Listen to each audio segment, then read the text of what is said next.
Joining us today on the show is Fern Bradley. Fern is an organic gardener who has been editing and writing books about organic gardening and farming for the past 25 years. She's the author of Building Raised Beds and Rodale's Vegetable Garden Problem Solver. Fern is also the senior editor for Chelsea Green Publishing, the leading publisher in the field of regenerative agriculture and the politics and practices of sustainable living. Fern and her husband live in upstate New York, where they enjoy gardening, keeping bees, and raising chickens and other poultry. Fern, welcome to the show. Hi, nice to meet you. Thank you for coming on tonight. And anytime I get somebody that has chickens, I got to ask them, how many do you have? Well, Mike, you may be a little surprised by my answer. I have 20 chickens, but they're all in my freezer at the moment. Oh, Uh, okay. No. yeah, we're taking a short break from chickens because we have a brand new baby granddaughter in Maine, and we wanted a little more freedom to visit. So we processed all our chickens, and we're going to start in fresh again with the spring. Oh, cool. Okay, so then you raise chickens for the meat end of things, then, not just eggs. Right, both. Okay. We do both. Oh, okay. Oh, that's pretty cool. You're actually the first person who I've ever interviewed that actually does that. Raises the chickens for meat. Okay. So that's pretty fascinating. That's pretty cool. I don't want to spend all night on chickens, but I just thought I'd ask you since I have six, and somebody had told me a while ago if you let the kids name them, they become pets, and then you can't do what you do. And sure enough, they were right. So, but that's a whole other story. So, tell me why raised beds? You wrote a book on raised beds. What was it about raised beds in particular that you enjoy that gardening that you wanted to write a book about? I think raised bed gardening is great for people who are just getting started because it's a very manageable project. Gardening can easily get away from you, or at least I know my gardens can easily get away from me. And what I like about the raised beds is that I know exactly what the dimensions are. So it's a great starter project. And then you just keep adding on if you like what you're doing and you want more. Yeah, you're not kidding. Your garden can definitely get away from you. I know there's been seasons where, and I'm sure maybe you've experienced this, you just start planting and then you start turning some soil over, and that leads to, yeah, I completely understand. So, all right. So, yes, and the raised beds is nice and keeps it nice and confined. You know exactly the size you're going to be gardening in. And but let me ask you that what as in regards to the soil, I've heard everything all over the sun in regards to what kind of soil should be in your raised bed. And so, what do you recommend as somebody who's the expert here on raised bed gardening? Sorry. Yeah. I think the more we learn about soil, the more we learn that the less we disturb it, the better it is. And that actually is another good reason for raised beds, because although you may need to do some digging or rearranging to get your raised bed started, once it's there, since you're not compressing it, it's confined, it's defined by the sides, and the soil stays in good condition. Really, any natural garden soil you can keep on improving by adding organic material every year. So I tell people not to worry too much, and that every year their garden's going to get better. Oh, okay. Yeah. And that's great. So that said, you really want to add as much organic material as you can and keep adding it each year to make sure that your soil has life in it, because that's what's really going to feed your plants and make your plants healthy. Oh, okay. All right. Good advice. And I know one of the major benefits that I hear a lot of people talk about with raised beds is drainage. It allows for better drainage. That is true. Yeah. I see. Okay. Yes, and I'll talk about that some. I'm fortunate in my garden these days. I actually have soil that maybe is a little bit too well drained. So I tend to forget those days in the past when I had clay soil and drainage could be a problem. But yeah, a lot of gardeners do struggle with that. They have soil with a lot of clay or soil that's been compacted. And there, raised bed gardening is a great solution, because especially if you just start from ground level and build your beds up 6 to 12 inches high, that's up above that ground level that is too compacted or too heavy in soil to drain well. And so you're going to have good aeration and drainage within the raised bed itself. Oh, okay. And if that's the case, you're going to probably need to bring in some outside soil Use as much compost as you can if you can find a good, reliable source of low compost or make your own.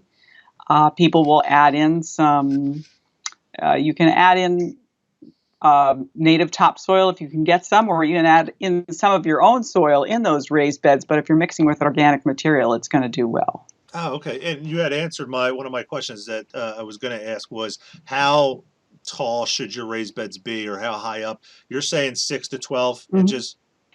Especially if you're concerned about drainage. I usually don't build my beds quite high because, as I said, I have good drainage.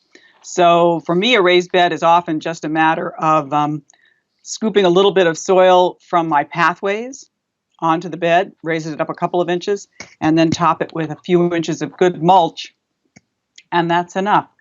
Another reason, though, to make an even taller raised bed, to build something maybe as high as 2 feet to 3 feet hot raised sides, is for people with mobility issues. It's one of the best ways to be able to continue gardening if you have disability or just are aging, is get the plants up closer to your own level so you're not dealing so much with having to kneel down or stoop over to do your gardening. Oh, that's so true, and that's a lot of times that's a lot of people don't even think about that aspect of raised bed gardening. Is it really can help somebody who maybe have some back problems, can't bend over, and like you said, it brings Mm-hmm. the plants closer to them. One of the questions that I get a lot on raised bed gardening is cost. Everybody says, "Oh, well, I got to go out and I got to buy all this wood, and then I got to construct stuff." And that's true to a point if you want to go that route. What are some cost-effective ways that people could set up some raised beds for all the benefits that you just talked about that it will help them save, maybe a few bucks here and there? Yeah, if you build a bed with wooden sides, either buying the materials yourself or using a kit, that's an investment. Might be an investment of $100 or more. Um, a cheaper way to get started with some raised beds is get a few bales of straw and let those define the outside edges of your beds. It's not going to last forever, but it'll last a good couple of seasons, and that might give you time to think about whether you like that method or whether you'd rather move to something a little more permanent. Oh, okay. Now, on the raised bed gardening, we were talking about, how that really sets up an exact square footage that you're going to be gardening on. In the smaller raised beds that are set up, maybe a 4x4 or 4x8, are there certain plants Mm-hmm. that you should probably avoid because they may take up too much space, or is it raised bed gardening, really no different than if you just went with like a wide row method, and all the plants will work there as well? Yeah, I don't think there's restrictions on the plants you can grow, other than to think about if your garden is only 4x8. If you put in a zucchini plant, you're not going to have a whole lot of space left over for something Yeah, else. that's true. So that it depends a little bit on what you want to grow too, as far as. But you might want to just put the zucchini plant might be something that would be just fine without being in the raised bed. You can plant it by the compost pile. You can plant it just in a big pot, or really anywhere in your garden. That's a vigorous plant. Save your raised beds for the things that you want to lavish some care on, like your carrots, your spinach. Oh, okay. Yeah. All right. I see what you're saying. And Mhm. you bring up zucchini, the one plant that if you plant two, you've planted one too many. That's what my neighbor Yeah. always tells me. So that you know. Yeah. Fern, I wanted to talk about Chelsea Publishing for a moment, if I could. You are one of the senior editors, or the senior editor, I should say. There. Give our audience who is Chelsea Green, and when did it start, and what do they do? Just Hmm. publish garden books, and kind of fill us in on that. Sure. Chelsea Green Publishing Company is an independent, employee-owned company located in White River Junction, Vermont. It's been in business about 35 years and has always been driven in its publishing program by helping people learn about more sustainable, regenerative ways of living. So we've done a lot of books on gardening and small farming. We did a lot of books on natural building, straw bale house, and books like that over time. Um, Books on sustainable business practices. On one of our most well-known books is The Art of Fermentation. That's the book that kind of kicked off this big interest these days in fermentation. So that's the company. I'm one of about 4 senior editors who are there, and it's a great place to be learning all the time about new materials as I edit books on them. Oh, okay. So my next question was going to be: I mean, you talk about the book of fermentation. Is that your favorite, or do you have one that's? I don't want you to think that like you have to pick your favorite kid here, but if you had to lean me Oh, into a direction of what you would say, you really should check this book out because I really like this one. What would it be? yeah, that's a very hard question. I guess I'd have to go with in terms of gardeners, a couple of the classic authors from Chelsea Green. On the one side, if you're looking for some very classic advice, the books by Elliot Coleman, who's a Maine small farmer, wrote The New Organic Grower and The Four Season Harvest.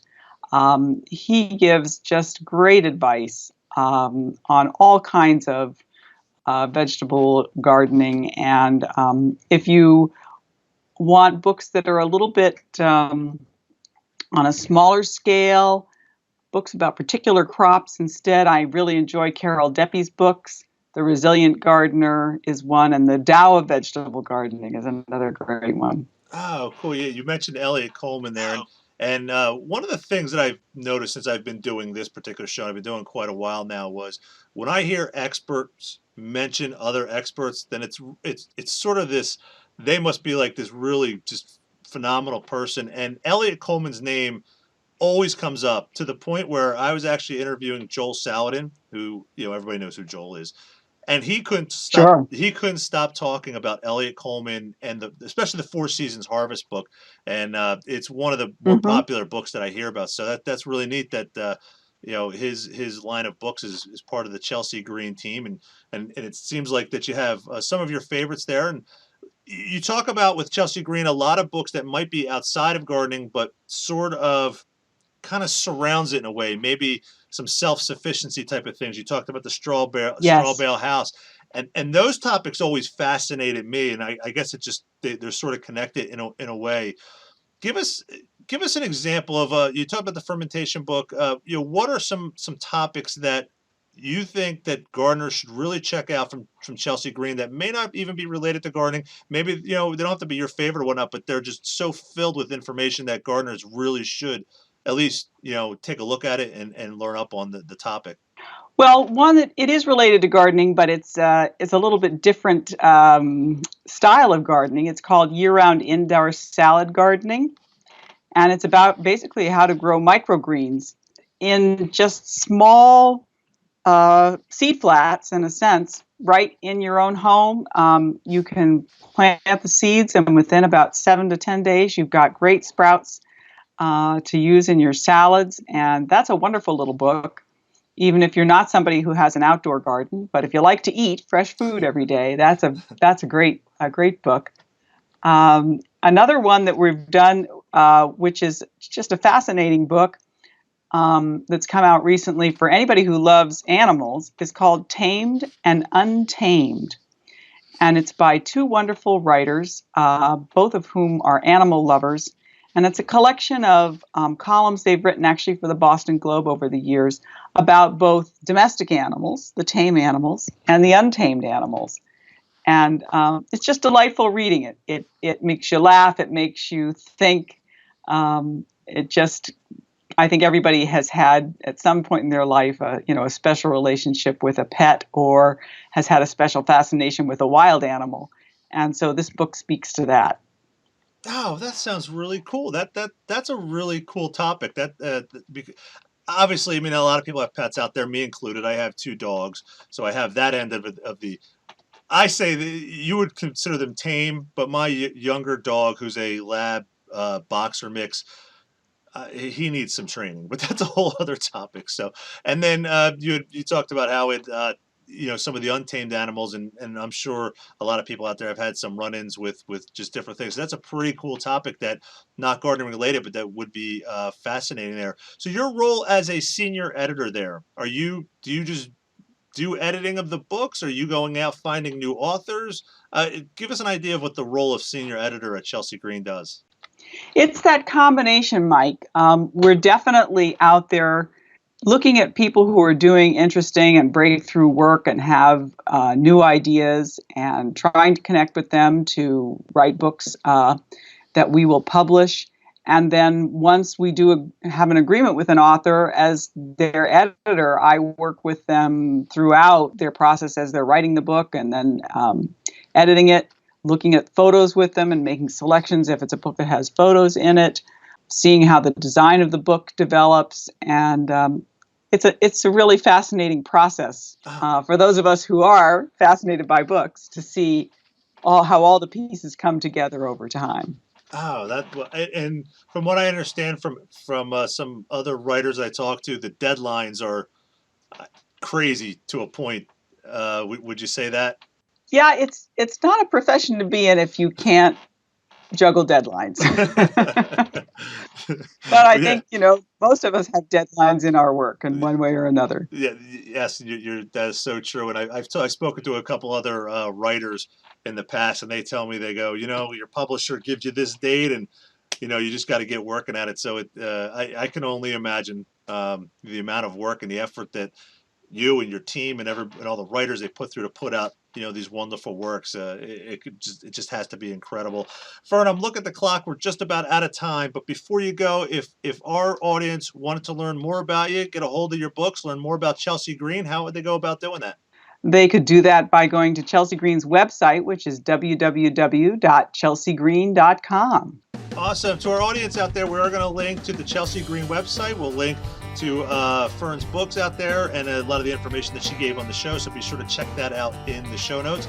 Fern, thank you so much for coming on tonight and sharing your information with the raised bed gardening and all about Chelsea Green. I really did appreciate it. Well, thank you very much. It was a pleasure, Mike. Well, that's all the time we have for tonight. If you got something from this episode, click that like button below. Also, leave in the comments. Let me know if you have any of the titles from Chelsea Green Publishing that Fern talked about tonight, or if you have Fern's book on raised bed gardening. Love to hear it. For the Vegetable Gardening Show, I'm Mike Pudlis.